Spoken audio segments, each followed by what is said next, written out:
در آزمون جمعیتی فرهنگی جمهوریوی کدبانوی بهترین بخشیده به استقبال عید نوروز در دور ناحیوی آن در ناحیه واسه بهترین کدبانوها از شهرک و دهاتها و مؤسسه‌های تندرستی اشتراک ورزیدند.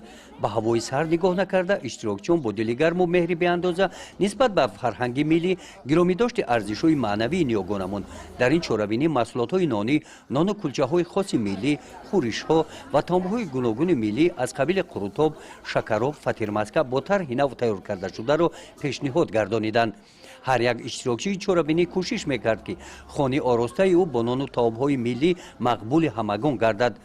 با هنری کدبانوهای واسگی برای راه یافتن و دوری ولایتی آزمون جمهوریوی کدبانوی بهترین هیئت حکمان از نمایندگان مقامات اجرایی حاکمیت دولتی ناحیه بهاگذاری نمودند.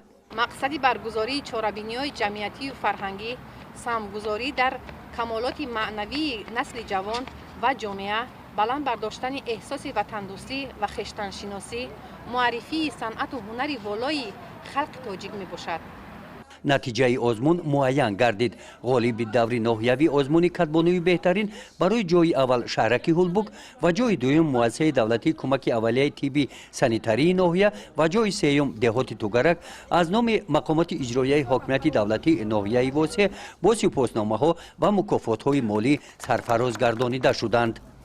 گزارش خواجه نظریف خدای نظر ظهوروف از ناحیه واسه برای برنامه اطلاعاتی نوید.